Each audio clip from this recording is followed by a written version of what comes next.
Nasabat naman ng LTO Region 4A o Calabarzon ang 6 na illegal na modified na Honda Civic na ginawang racing cars sa operasyon nitong weekend sa probinsya ng Batangas. Ayon kay LTO Chief ASEC Marcus Lacanilaw, nahuli ang mga sasakyan sa operasyon nitong December 7 sa Lipa City, Padre Garcia at Rosario.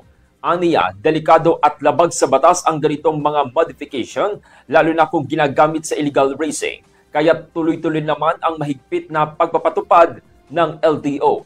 Ayon naman kay Region 4A Director Elmer Dicena, kabilang sa mga paglabag ang kawalang ng rehistro, defective at pinutol na muffler, improvised plate, kawalan ng rear bumper at side mirror, at obstruction.